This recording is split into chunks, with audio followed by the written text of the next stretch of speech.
Are you a businesswoman who is finding it challenging to get your ideas across and make a point? Welcome to Speakers Who Get Results with Elizabeth Bachman, a podcast dedicated to helping women get the visibility they want, whether making a speech or talking in a meeting. Every week, get valuable lessons from Elizabeth or learn from her roundtable conversations with experts and speakers on how to make a difference, not just a point. On to the show with your host, Elizabeth Bachman. Carla Miller, I'm so happy to have you as a guest on Speakers Who Get Results. Thank you. I'm delighted to be here, and it's great that we finally made time to talk to each other. Yes, we've had several reschedules, so I'm really glad. Yes, finally, hooray, you made it happen. Before we dive into the part about leadership and all of that, let me ask you the question I ask all my guests, which is, if you were to have a dream interview with someone who's no longer with us, who would it be? What would you ask them? And who should be listening? Great question. And I really had to think about this because as a women's leadership coach, I was like, it has to be a woman. And I couldn't think of a huge number of female role models that aren't around surrounding me now. So I went for a lady called Anita Roddick, who was a big inspiration for me when I was growing up as a teenager wanting to make a difference, because she's the founder, or she was the founder of The Body Shop. Yes. So The Body Shop did make it beyond the UK then, did it? Oh gosh, it's all over America. Yes, all over America. I've seen Body Shop all over the world. I've seen the Body Shop many places. Yes. Fantastic. So she was so ahead of her time in terms of having this real vision for doing things differently. And that's what I'd love to ask her about. Well, for our international audiences, can you say a little bit about the Body Shop, especially people who didn't actually ever go buy lotion there? So hand lotion or soap or whatever. Absolutely. So the Body Shop was really the first brand and retailer here in the UK that had a real environmental focus. So they were the first to start using organic products, the first to encourage recycling. Everything was as natural as possible, and very different from what the big brands were doing at the time. She wrote a couple of books about it as well. And me and every teenager I knew had the same perfume. We all had Body Shop perfume when we were 14, 15, 16. And she was hugely, hugely successful. Yes, it's, what would you ask her then? And who should be listening?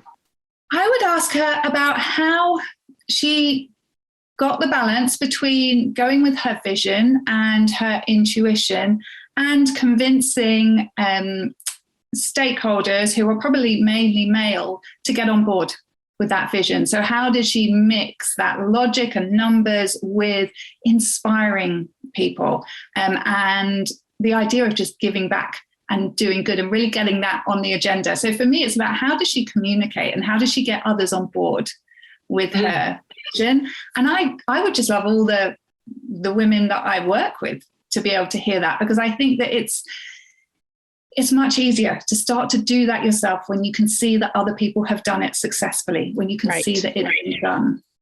And when she didn't have role models like that. And how much do you want to bet that once it started seriously making money, there were guys who came in and said, "Thank you, little girl, we'll take over now"? Yes, pretty sure that I am sure that happened at some point. Yes. Now we'll let a man be in charge now that you've built it. I love the idea of the whole. I always loved what the Body Shop said in terms of having organic ingredients and doing it environmentally. I saw once, probably 30 years ago now, I had a German friend visiting, and he was a microbiologist who created the original formulas for shampoos and such. And in Germany, it's very strictly regulated. And I had to stop at the drugstore I had to pick up some shampoo or something. And he went down the aisle and he would look at the ingredients and say, "Oh, they'd never allow that in Germany." And look at the next one, the ingredients. "Look at all this, none of this is necessary. They'd never allow that in Germany." And that was a real eye opener for me, I think that was about the time that the Body Shop was coming along, and I remembered that. So that's great. I would love to be in that. I would love to be in that conversation. So Carla, one of the reasons I really wanted to talk to you is because you teach leadership to women, mostly to women. You have a thriving program called Influence and Impact. You have a framework for that. And it has grown since during the COVID lockdown, instead of closing down. So I want to hear what happened to you when the lockdown came along. Initially, there was a bit of panic. I had already been doing some coaching virtually because I'd moved out of London to the countryside. And it's just easier to work virtually when you're a solo mum to a 3-year-old. Yes. So I had already dipped a toe in the virtual world, but I was still very much running workshops in person. And I had started to gather women together and realize how much power and magic there was in bringing women together and creating this safe space. And so initially I was like, how am I going to pay my bills? Everyone is going to stop investing in training. This is going to be a nightmare. And we went into full-on lockdown pretty quickly here in the UK.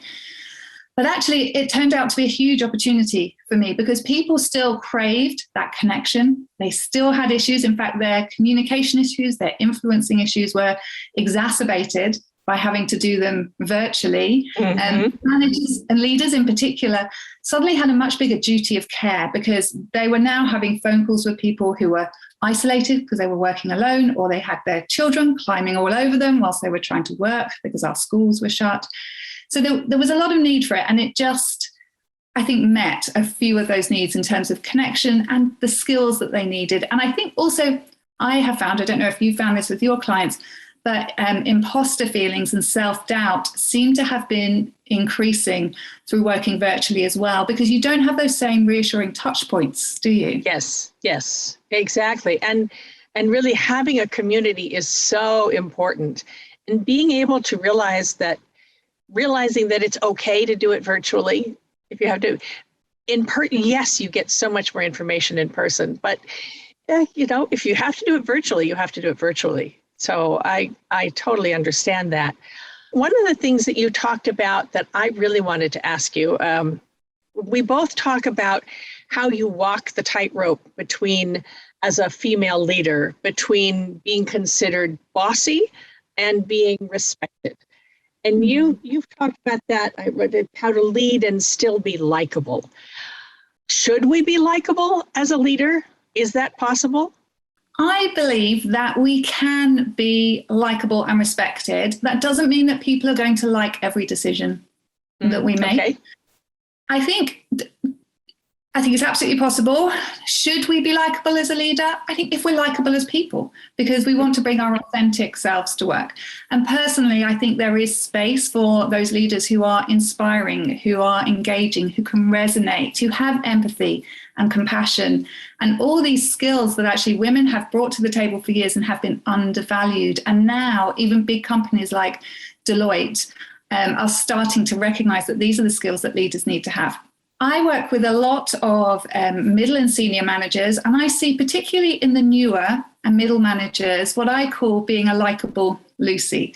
So these are the managers who, in their past, they've had a line manager who wasn't nice to them at all, who probably made them cry. I certainly had a few of those managers earlier on in my career. And so they want to be the opposite of that. They want to be as nice as possible. I don't think that nice is something we should aim for, and I'll talk to you about that in a second. But they want to be as nice as possible. They don't feel very comfortable claiming the authority that goes with their role, because I think as women, we are trained young to take responsibility and to take responsibility for other people's feelings and emotions as well.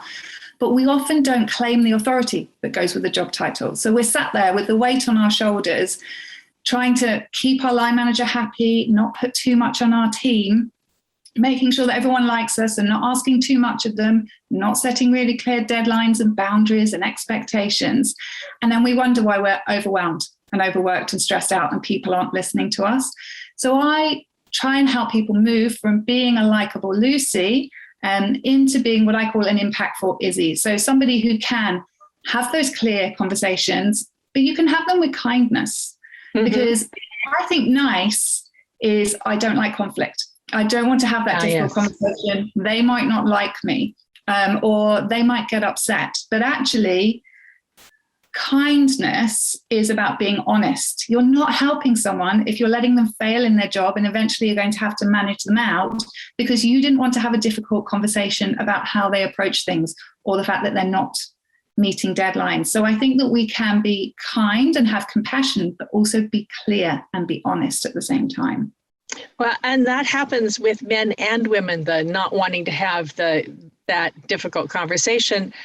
If you don't tell somebody that they're doing a bad job or why they're doing a bad job, they might get fired and go off and do the same bad job at the next company. I've certainly seen that many times, where if you didn't have the courage to have that tricky conversation. So, which actually I should ask you then, how can we, as kind people, likable, kind people, what tools can we use if we're a manager to be clear?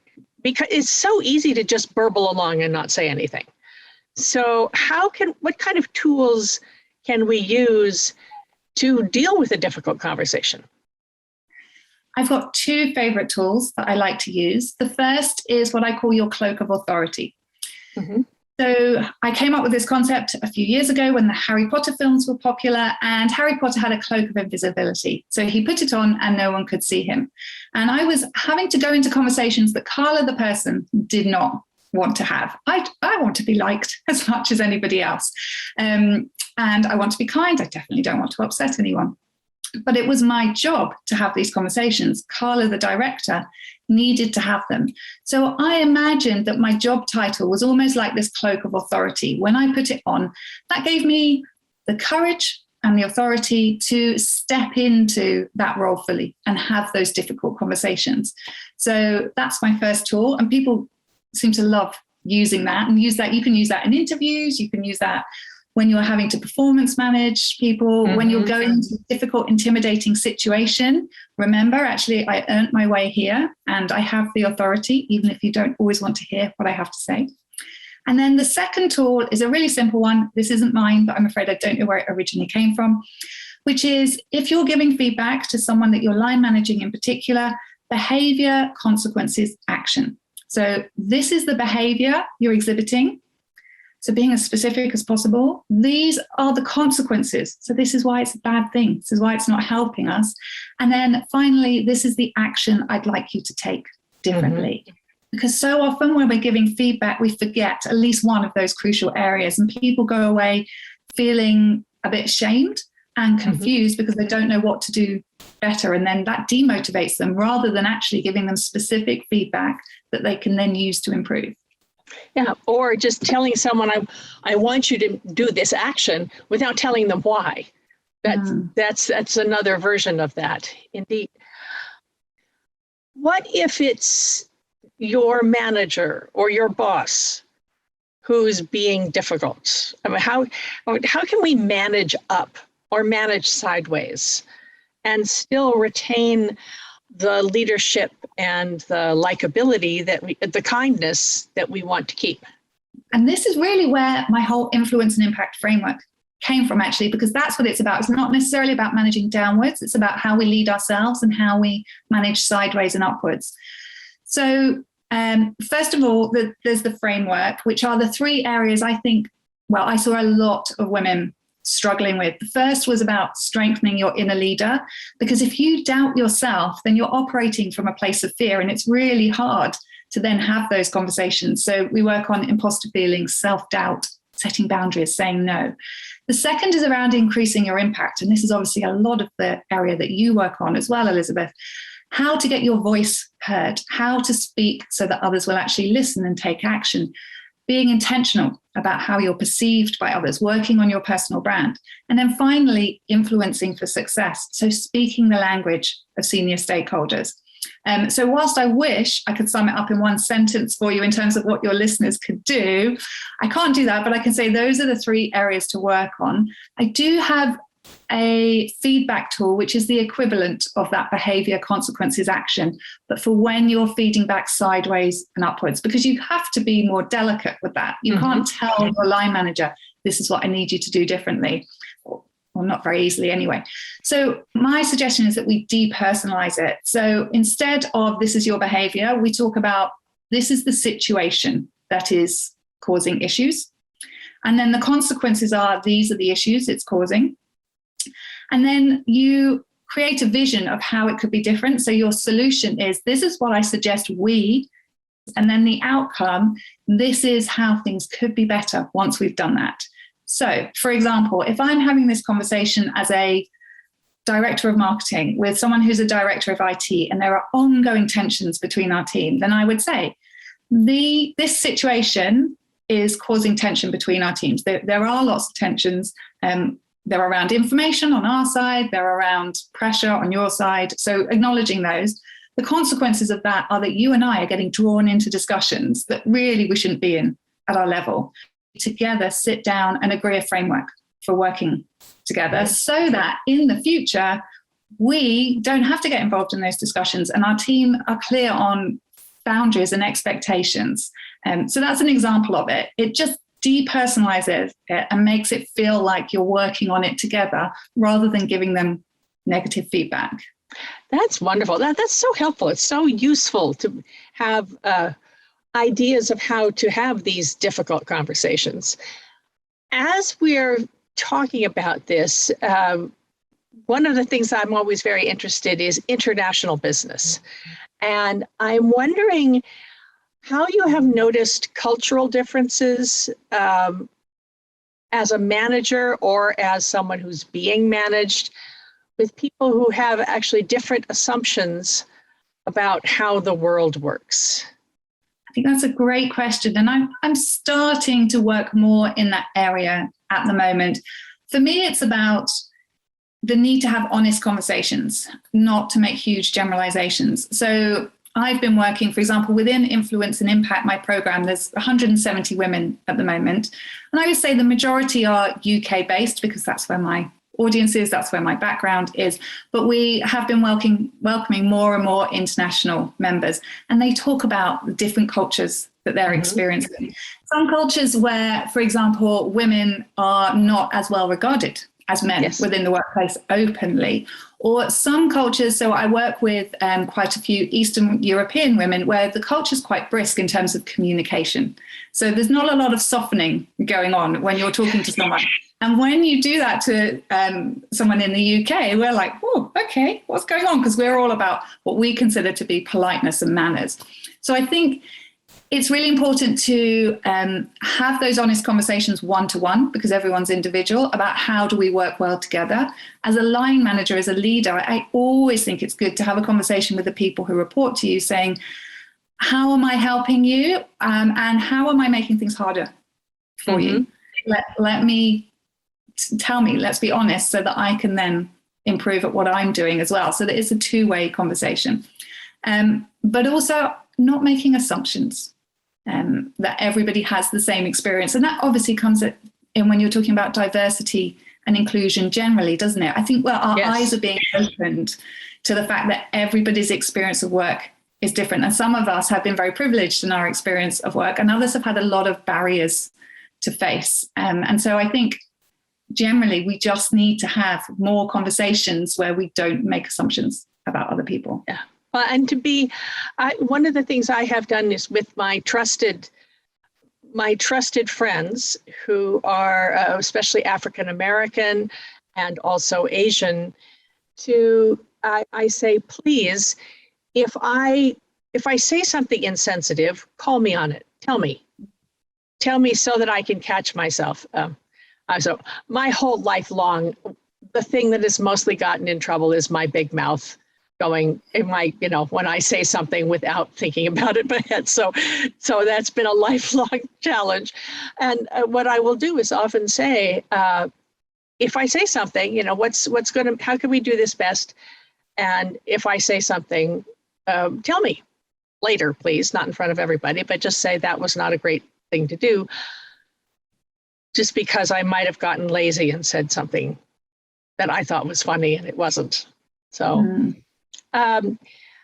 as you are working on leading with kindness, I've heard, when we've spoke about this before, you mentioned the word gravitas. Can you talk a little bit about gravitas and leading with gravitas, and where can we buy some gravitas to put on? It's interesting, isn't it? Because I think that when I first started in the world of work, so over 25 years ago, to be a leader, you needed to have gravitas. And using that dictionary definition of being solemn of nature, basically. And that was a default for managing and leading all the time. You just told people what to do in those days.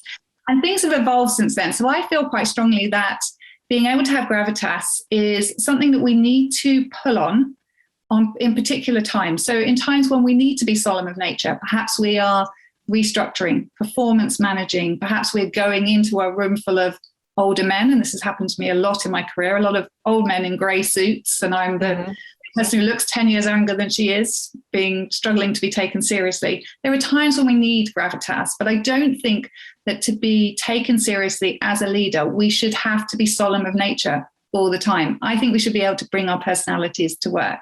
But in terms of how we do it, it is harder for women because the things that traditionally give you gravitas are things like having a bigger physical stature and having a lower tone of voice. And I'm sure you know huge amounts about this.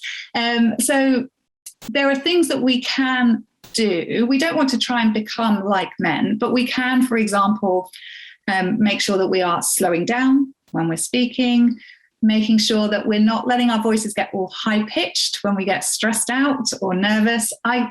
I certainly do that. It's awareness of what you do, isn't it? When I used to get questions and be under pressure, I would find my voice getting high-pitched and then I was taken less seriously. What I had to do was go back and reframe how I looked at difficult questions and objections and realize that weren't about me. That wasn't judging me at all. They just needed more information in a different way. So I think there's also some things you can do to realize that the way you're communicating generally and how you're responding to difficult situations takes away from your gravitas. Body language. And I'm a big fan of the power pose. So Amy Cuddy's idea of standing like a Wonder Woman, obviously not in the meeting, but lots of my clients go and power pose in the toilet cubicle before they go into absolutely. Doing it in the toilet before you speak is a great way to do it. Yes. Absolutely. And she also, Amy Cuddy also talks about how as women, we tend to curl in on ourselves and fiddle and do this. And again, I'm terrible for that. So just making sure that we're not curling in on ourselves, that we're taking up space in every sense of the word. So taking up physical space. And I like to imagine there's like a net that I'm casting. So when I need to have gravitas and authority, I imagine the net of my authority going into the room with me. And it changes your presence, because this is all about presence. Really, gravitas, getting people to take what you're saying seriously. So I think it's a mixture of those practical tools, but when you become good at influencing and when you've worked with your inner leader and you've worked on your personal brand, you will have more gravitas because you will believe in yourself and people will be listening to what you have to say. So much of it is about being grounded and not sabotaging ourselves, which is something that women are particularly good at, as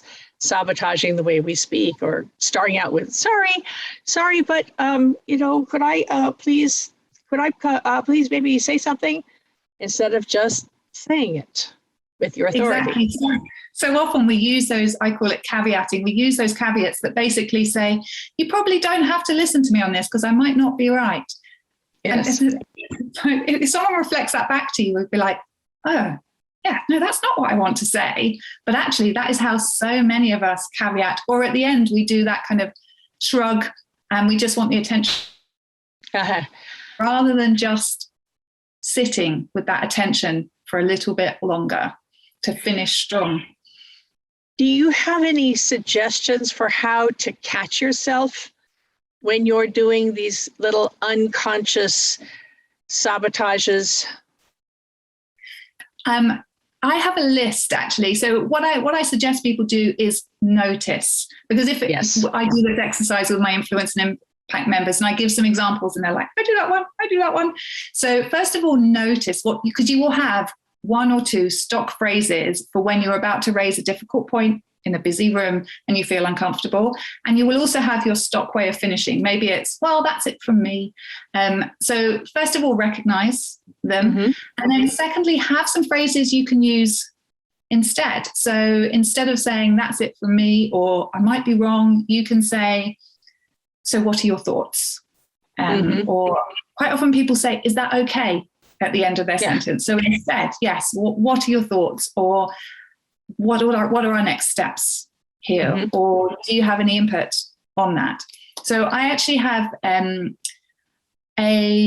free PDF, which is about increasing your impact as a leader. So if your listeners want to get that, it's at Carla Miller, so CarlaMiller training.com/maximize. Okay. We will put that in the show notes. Yeah. Brilliant. That might well be spelled the UK way with an S rather than a Z, actually. I'm really thought about the international audience. But in that, I share some tips, and I also give a list of some really useful phrases that people can use to replace those less helpful phrases that we use.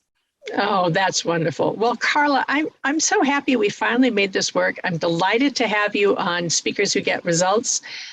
And I was going to ask you what the first thing one thing you would suggest is, but I would say go to carlamillertraining.com/maximize with an S instead of a Z, and get that free PDF. We'll put a post about it in the show notes. Carla, thank you so much for joining us. I'm so glad we met, and I'm sure I will circle around and ask you questions again in a few weeks. I'm sure they would coming up with more things I would have forgotten to ask you. So it's been a pleasure. Thank you. Thank you so much for having me. This has been Speakers Who Get Results. And let me remind you, if you're interested in seeing more of what we do, please go over to YouTube and find our channel on YouTube and subscribe. It's under Elizabeth Bachman.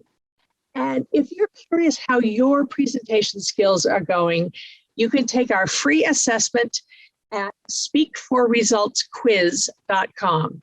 That's www.speakforresultsquiz.com. And that's where in 4 minutes, you can see where your presentation skills are strong and where perhaps a little bit of support could get you the results and the recognition that you're looking for. This has been Elizabeth Bachman. I'll see you on the next one.